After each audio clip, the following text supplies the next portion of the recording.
한 번의 오판으로 세상이 끝날 수 있다면 지금 이 순간 누군가는 그 끝을 되돌리는 버튼을 찾고 있을지도 모른다. 국제 여론은 여전히 미국 국내 정치의 자잘한 소음에 시선을 빼앗기고 있다. 누가 누구를 공격했는지, 어떤 말실수가 있었는지, 어떤 논쟁이 하루를 장식했는지, 그러나 그 소란의 뒤편에서 대다수의 대중은 물론이고 정치 평론가들조차 제대로 감지하지 못한 거대한 움직임이 조용히 진행되고 있다는 주장들이 퍼지고 있다. 그 핵심은 도널드 트럼프 대통령이 인류가 지난 세기에 열어버린 가장 위험한 상자, 핵무기라는 판도라의 상자를 세계적 차원에서 닫으려 한다는 서사다.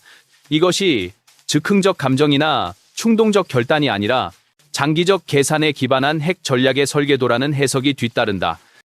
언론이 단기 논쟁에 매달리는 동안 트럼프는 반복적으로 전혀 다른 메시지를 내놓았다. 복잡한 사건들을 잠시 옆으로 밀어두고 자신이 추진하는 핵심 전략을 보라는 식의 신호를 보냈다는 것이다. 처음엔 많은 이들이 의심했다. 분명한 증거가 보이지 않는다고 말했고 정치적 수사에 불과하다고 평가했다. 하지만 트럼프가 여러 차례 공개적으로 전 세계 핵 군축 혹은 핵 위험의 근본적 축소라는 목표를 언급해왔다는 점은 부정하기 어렵다. 특히 최근 백악관에서 이제 한 사람만 남았다는 취지의 짧지만 의미심장한 발언을 했다는 이야기가 회자된다. 그 발언이 사실이라면 트럼프가 말하는 협상의 그림에는 이미 러시아의 블라디미르 푸틴이 고개를 끄덕였고 마지막 남은 이름으로 중국의 시진핑이 지목되는 흐름이 된다. 그렇다면 질문이 생긴다. 왜 트럼프는 이 목표를 더 대놓고 선포하지 않는가? 왜 압박을 공개적으로 강화하지 않는가? 왜 오히려 시진핑을 향해 칭찬을 섞어가며 접근하는가? 이 서사는 그 이유를 하나의 답으로 정리한다. 이것은 공개 선동이 아니라 설계된 전략이라는 것이다. 세계 지도자들은 단순한 동맹도 단순한 적도 아니라 더 큰 판 위에서 정밀하게 이동되는 말이며 트럼프는 그 판을 흔들 수 있는 방식으로 말을 움직이고 있다는 해석이다. 트럼프가 혼자 움직인다는 그림도 아니다. 그 뒤에는 수많은 참모, 전략 분석가, 정보 체계, 데이터 기반 시뮬레이션과 글로벌 시나리오 연습이 쉼없이 가동된다는 설정이 따른다. 매일의 발언, 단어 선택, 침묵의 순간, 상대에 대한 칭찬과 경고의 비율까지 따라가지 않으면 그가 무엇을 하는지 이해하기 어렵다는 주장이다. 그래서 대중은 아직도 흐릿한 상태로 남아있고 반대로 누군가는 조용히 핵질서의 재편을 보고 있다는 구도가 만들어진다. 이 구도에서 핵심 공포는 하나다. 핵 위협은 실제이며 단 한 번의 착각이나 잘못된 판단만으로도 재앙이 터질 수 있다는 점이다.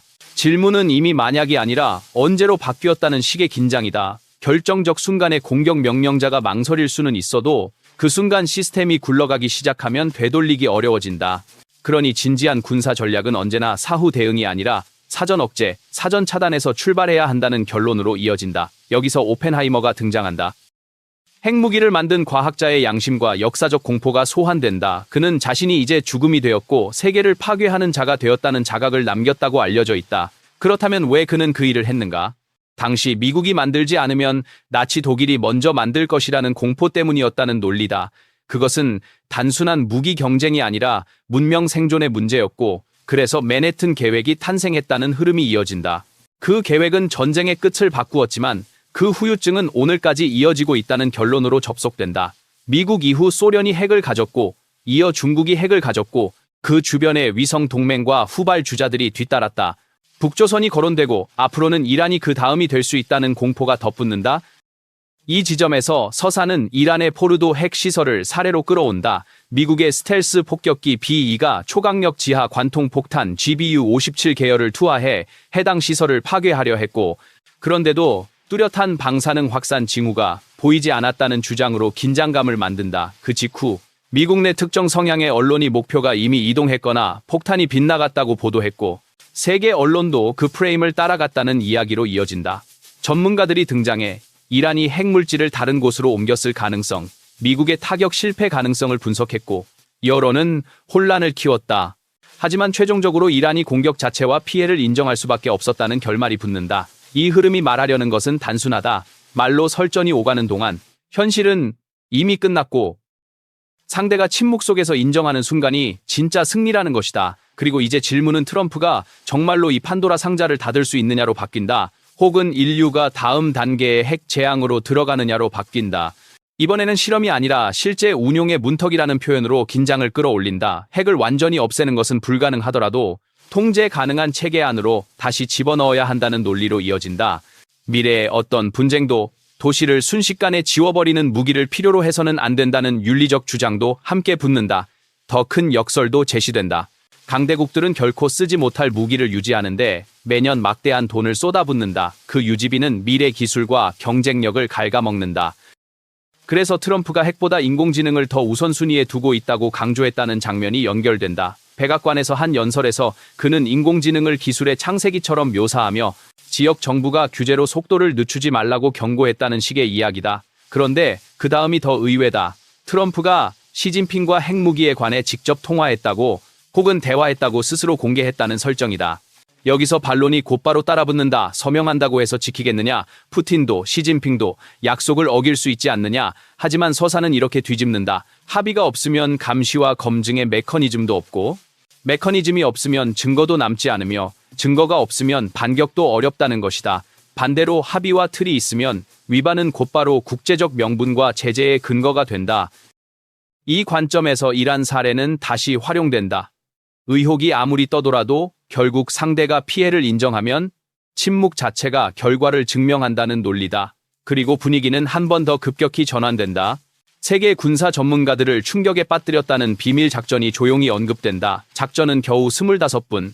그러나 이란이 가장 견고하다고 믿었던 지하 핵 시설을 파괴하기에 충분했다는 식의 묘사가 이어진다. 시설은 지하 약 90m 깊이에 있고 흔히 인간이 손댈 수 없는 요새처럼 설계되어 있었다고 한다. 작전의 구체는 이렇게 그려진다. 스텔스 폭격기 B-7대가 동원되었고 각 기체는 지하 관통 폭탄 2발을 탑재했다. 총 14발, 폭탄 한 발의 가격은 3,200만 달러 수준으로 언급되며 폭탄값만으로도 막대한 금액이 순식간에 사라진다는 인상을 준다. 왜 하필 그 폭탄이었나? 그것만이 두꺼운 철근 콘크리트와 안반층을 수십 미터 관통해 목표 심장부를 때릴 수 있기 때문이라는 설명이 뒤따른다. 구형 관통 폭탄들이 몇 미터 수준에서 한계를 보였다면 GBU-57 계열은 수십 미터급을 겨냥하도록 설계되었다는 것이다. 더 극적인 요소는 폭발 방식이다. 충돌 즉시 터지는 것이 아니라 내부 공간의 반향을 감지하는 방식으로 목표의 빈 공간, 저장 구역을 판별한 뒤 최적의 순간에 기폭한다는 서술이 붙는다. 단순한 파괴가 아니라 핵물질 보관 구역을 정확히 무력화시키는 기술적 정밀함이라는 강조다. 그래서 방사능 먼지가 대기로 확산되는 최악의 시나리오를 피하고 목표만 제거하는 형태로 끝났다는 이야기로 이어진다. 작전 당시 이란의 방공 레이더가 무력했다는 묘사도 뒤따른다. B-2의 스텔스 성능, 그리고 호위로 붙는 F-22 같은 스텔스 전투기의 존재가 결합되면 공격 편대는 마치 자기 집 하늘을 날아다니듯 움직일 수 있다는 식이다. 폭탄 투하 이후에는 호위 전력이 토마호크 순항 미사일을 대량 발사해 작전 구역을 봉쇄하고 반격 가능성을 원천 차단했다는 서술이 이어진다. 전체 과정은 정밀하고 신속하고 거의 침묵에 가깝게 끝났다는 그림이다. 왜 침묵이 중요한가? 핵시설을 잘못 파괴하면 방사능 유출이 인도주의적 재앙으로 번질 수 있기 때문이라고 한다. 그런데 이번에는 방사능 먼지도 환경적 후폭풍도 보이지 않았고 남은 것은 상대의 침묵뿐이었다는 결론이 반복된다. 그 침묵은 패배의 언어이며 동시에 경고의 메시지라는 것이다. 이 지점에서 시선은 다시 세계로 확장된다. 이란에 적용된 완벽한 선제 타격 모델이 있다면 러시아와 중국도 지도 위에서 완전히 예외일 수는 없다는 공포가 따라붙는다. 그래서 세계의 눈이 트럼프에게 쏠렸다는 구도가 만들어진다. 미국이 정말로 북경과 모스크바를 상대로도 유사한 옵션을 준비하고 있느냐는 질문이다. 서사는 직접 답하지 않지만 가능성을 강하게 시사한다. 그 다음은 왜 트럼프가 이란에 결단을 내렸는가로 연결된다. 이란이 핵무기 보유의 임계점에 가까워졌고 통제를 벗어났다고 판단되는 순간이 왔다는 설명이다. 그때 억제 신호는 더 이상 미룰 수 없고 결과는 이란의 무반응, 무보복, 그리고 침묵이었다는 결론으로 이어진다. 핵 전문가 집단이 타격으로 무력화되고 농축체계의 기술 기반이 붕괴되며 프로그램 전체가 멈춰섰다는 식의 이야기다. 그렇다면 이란은 무엇을 할 수 있나? 다시 일어나려면 러시아나 중국의 도움을 요청할 수밖에 없다는 말이 붙는다. 그런데 바로 그때 중국에서 출발한 화물선이 이란으로 향하다가 차단되었고 그 안에서 불법 군사 장비가 발견되었다는 식의 장면이 이어진다. 이 대목에서 트럼프의 양면 전술이 강조된다. 한쪽 손은 강철처럼 타격을 가하고 다른 손은 미소를 띤 외교로 상대의 체면을 건드리지 않는 방식이다. 힘으로 판을 만들고 외교로 끝내는 전략이라는 표현으로 정리된다. 이제 목표는 분명해진다. 트럼프는 내년 4월 중국을 방문해 핵 관련 합의를 압박하려 한다는 전망이 제시된다. 중국이 거절하면 어떻게 되는가? 공개 협박은 필요 없다는 식이다. 이란을 처리한 방식 자체가 북경과 모스크바에 보내는 암묵적 신호라는 주장이다. 즉, 말이 아니라 선례가 메시지라는 것이다. 흥미로운 반응도 덧붙는다. 중국이 곧바로 우리는 GBU-57에 대한 대응책이 있다고 주장했다는 서사다. 적어도 방어, 요격, 저비용 미사일을 대량 운용해 관통폭탄을 목표 도달 전에 무력화하겠다는 식의 설명이 나온다. 하지만 그건 날아가는 탄환을 다른 탄환으로 맞히는 것처럼 극도로 가티난 기술이며 몇 초의 골든타임 안에 완벽한 정확도를 요구한다는 반박이 따라붙는다. 중국이 정말 자신감이 있는지 아니면 심리적 방어 선언인지 해석이 갈린다는 식이다. 그리고 다시 트럼프의 판으로 돌아온다. 트럼프는 이미 판 위에 올라섰고 각수는 GBU-57이라는 개수로 계산된다는 표현이 나온다. 현대전에서 B를 막는 것은 거의 불가능에 가깝다는 주장도 이어진다. B는 단순히 빠른 목표가 아니라 탐지 자체가 어려운 목표이며 그 구역에 등장하는 순간 도망자가 아니라 공중의 주인이 된다는 묘사다. 통상적으로 B는 호위 편대와 함께 움직이며 방공망을 먼저 무력화한 뒤 원하는 시간에 원하는 방식으로 관통 폭탄을 투하한다는 흐름이다. 궤적을 계속 바꾸고 전자 교란을 걸고 지상 레이더를 무력화하며 요격 미사일이 반응할 시간을 주지 않는다는 묘사가 이어진다. 이란 작전에서 7대의 B가 14발의 폭탄을 투하했고 폭탄 비용만으로도 막대한 금액이 들어갔다는 숫자 강조가 다시 나온다. 여기에 운용과 호위, 후방 지원까지 합치면 그 비용은 더 커진다. 그래서 이런 작전은 무모한 국가가 쉽게 흉내낼 수 있는 것이 아니라 자금과 기술과 글로벌 정보망을 동시에 가진 초강대국만이 수행할 수 있다는 결론이 붙는다. 심지어 누가 그 비용을 댔느냐는 추측까지 따라붙는다. 이스라엘이 전략적 지원 경로를 통해 일정 부분을 부담했을 가능성이 있다는 식이다. 그러나 더 중요한 질문은 왜 이번에 트럼프가 결국 고개를 끄덕였느냐이다. 과거 오랜 시간 이스라엘은 미국의 행동을 촉구했지만 워싱턴은 늘 망설였다는 배경이 깔린다. 그런데 어느 순간 이란이 레드라인을 넘었다는 판단이 내려졌다는 것이다. 그 레드라인은 단순한 행동이 아니라 언어였다는 서술이 이어진다. 테헤란이 거의 완성 단계에 다가갔고 완성되면 이스라엘을 지워버리겠다는 식의 메시지를 내놓았다는 것이다. 그 순간부터 이란은 협상 상대가 아니라 타격 대상, 즉 적으로 분류되었다는 논리다. 그리고 그 판단이 내려진 순간 B가 이륙했다는 서사로 연결된다. 이 대목에서 이야기는 더 넓은 경고로 확장된다. 만약 언젠가 중국이 비슷한 실수를 반복해 핵을 거론하며 일본이나 대만 같은 미국의 핵심 파트너를 위협한다면 결말은 이란과 크게 다르지 않을 수 있다는 주장이다. 회견도 경고문도 필요 없다. 25분이면 끝난다는 식의 잔혹한 단정이 덧붙는다. 그래서 지금 전 세계가 그 가능성을 상상하기 시작했고 어떤 플랫폼에서는 중국의 대만 침공을 가정한 시뮬레이션 영상이 빠르게 퍼지고 있다는 장면으로 이어진다. 여기서 트럼프의 유명한 답변이 연결된다. 중국이 대만을 공격하면 무엇을 하겠냐는 질문에 트럼프는 늘 구체를 말하지 않고 말하지 않겠다고 했다는 것이다. 진짜 지도자는 할 일을 말로 예고하지 않고 실행한다는 논리다. 그리고 그 다음 문장, 시진핑은 결과를 잘 알고 있다는 말이 덧붙는다고 한다. 겉으로는 부드럽지만 실제로는 냉혹한 경고이며 가장 차가운 형태의 전략 선언이라는 것이다. 이제 이야기는 다음 단계로 넘어갈 준비를 한다. 트럼프는 칭찬과 미소로 시진핑의 체면을 살려주는 듯 보이지만 동시에 손에는 전략적 곤봉을 쥐고 있다는 평가가 이어진다. 웃으면서 상대와 악수하지만 다른 손은 방아쇠를 준비하는 외교라는 것이다. 그가 진짜 원하는 것은 무엇인가? 대만을 거래 대상으로 올려놓고 빈 껍데기 합의를 얻는 것이 아니라 핵 위험을 줄이되 미국의 전략적 주권을 내주지 않는 방식이라는 주장으로 연결된다. 바로 그 지점에서 다음 장의 문이 열리기 시작한다. 4월에 이어질 중국 방문, 대만과 첫 번째 돌연선, 그리고 핵 합의의 교환 조건이라는 더 큰 담판의 무대가 등장한다. 그 무대에서 선택지는 둘뿐이라는 암시가 깔린다. 서명으로 시대를 바꾸거나 서명을 거부한 채 잠 못 드는 밤을 준비하거나 그리고 바로 그 지점에서 이야기는 다음 장으로 자연스럽게 넘어간다. 트럼프가 웃으며 상대를 칭찬하는 장면과 동시에 왜 그는 결코 대만과 첫 번째 돌연선을 협상 카드로 내놓지 않는가?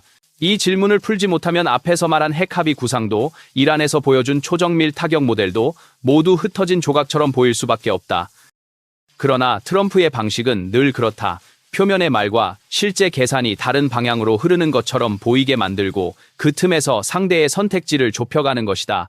트럼프가 진짜 원하는 것은 단순한 평화 선언이 아니라 전쟁을 피하면서도 미국의 스트라텍적 안전판을 절대 내려놓지 않는 구조라고 이 서사는 주장한다. 만약 핵 위험을 줄이기 위해 대만을 내주면 그것은 전략이 아니라 항복이라는 결론으로 이어진다. 대만과 첫 번째 돌연선은 단지 하나의 섬, 하나의 지도선이 아니라 태평양 방어체계 전체의 척추라는 것이다. 그 척추가 무너지면 미 서부는 더 이상 방어의 여유를 갖지 못하고 상대의 미사일 위협 앞에 등을 드러낸 채 살아야 한다는 공포가 따라 붙는다. 그래서 트럼프의 계산은 이렇게 정리된다. 핵을 통제하고 줄이려는 협상은 추진하되 미국의 전통적 방어 구조는 결코 거래하지 않는다. 그는 세계를 위해 자선을 베푸는 지도자가 아니라 미국을 지키는 최고 경영자처럼 행동한다.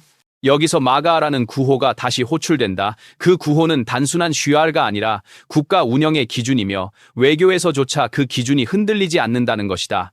그렇다면 중국은 무엇을 원하나?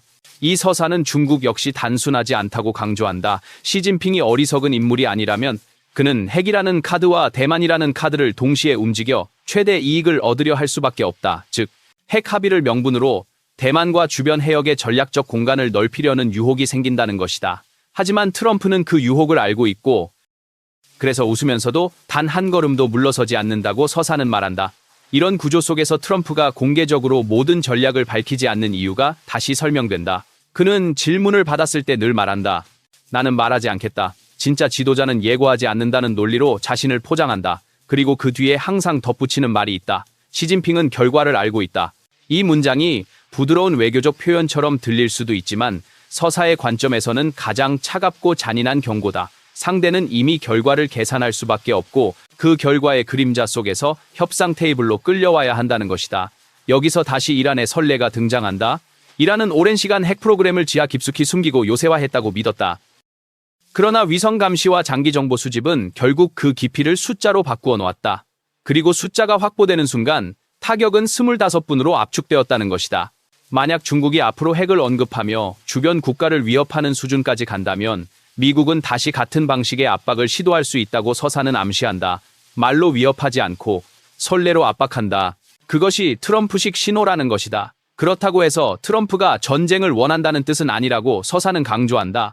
오히려 그는 전쟁의 끝이 무엇인지 알기 때문에 핵 위험을 줄이고 싶어 한다는 논리다. 핵무기는 사용하지 않을 것이라며 유지되는 것이 아니라 사용 가능성이 조금이라도 존재하는 한 인류를 붙잡는 목줄이 된다는 인식이 깔린다. 한 번의 오류, 한 번의 오판, 한 번의 잘못된 경보만으로도 도시가 사라질 수 있다면 그 무기를 유지하는 것 자체가 이미 위협이라는 것이다. 이제 서사는 다시 4월이라는 시간표로 돌아간다. 트럼프가 중국을 방문하거나 혹은 중국과의 최고 수준 합의가 추진될 것이라는 전망이 반복된다.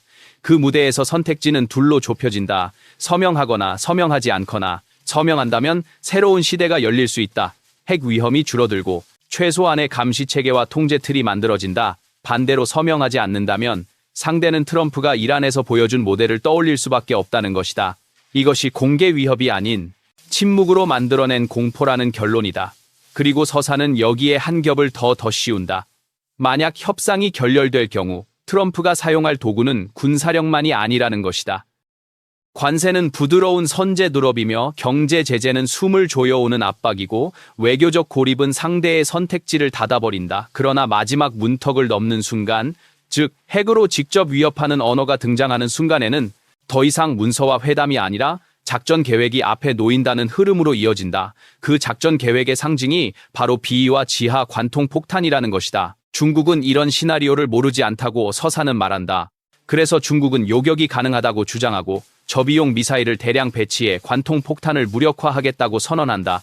동시에 지하 깊숙한 네트워크, 수백 미터급 터널과 거대 지하 기지를 확장하며 대비한다는 서술이 따라붙는다. 그러나 이런 대비 자체가 역설적으로 공포를 증명한다. 대비한다는 것은 두려워한다는 뜻이고 두려워한다는 것은 상대의 능력을 인정한다는 뜻이라는 것이다. 여기서 마지막 질문이 나온다. 그들은 얼마나 더 깊이 파고들 수 있는가? 그 깊이가 무한하다면 모를까? 깊이는 결국 한계가 있고 탐지와 분석 기술은 시간이 갈수록 정밀해진다. 이란의 포르도가 상징이었던 것처럼 어떤 지하 요새도 완전한 비밀로 남기는 어렵다는 암시가 깔린다. 그리고 그 암시는 다시 트럼프의 무대 연출로 연결된다. 그는 단순한 정치인이 아니라 장면을 설계하는 연출자라는 것이다. 지금까지의 부드러움은 모두 오프닝이며 본편은 4월의 무대에서 시작된다는 구조다. 그래서 서사는 마지막 문장을 이렇게 닫으려 한다. 4월의 막이 오르면 결국 두 길만 남는다. 하나는 서명으로 새 질서를 여는 길이고 다른 하나는 서명 거부 뒤에 찾아올 긴 밤을 준비하는 길이다. 그 긴 밤은 회담장의 조명이 아니라 멀리 하늘에서 들려오는 제트 엔진의 낮고 무거운 울림으로 시작될 수 있다는 것이다. 그리고 바로 그 울림이 앞에서 말한 모든 계산의 종착점이 된다. 핵을 완전히 없애는 것은 불가능할지 모른다. 그러나 핵을 통제 가능한 틀 안에 묶어두지 못하면 인류는 결국 언젠가 단 한 번의 실수로 스스로를 파괴할 위험을 안고 살아야 한다. 트럼프가 진짜로 무엇을 노리는지에 대한 해석은 사람마다 다를 수 있다. 하지만 이 서사가 끝까지 밀어붙이는 결론은 하나다. 지금 세계는 겉으로 보이는 소음이 아니라 조용히 움직이는 핵판의 진동을 봐야 한다는 것이다.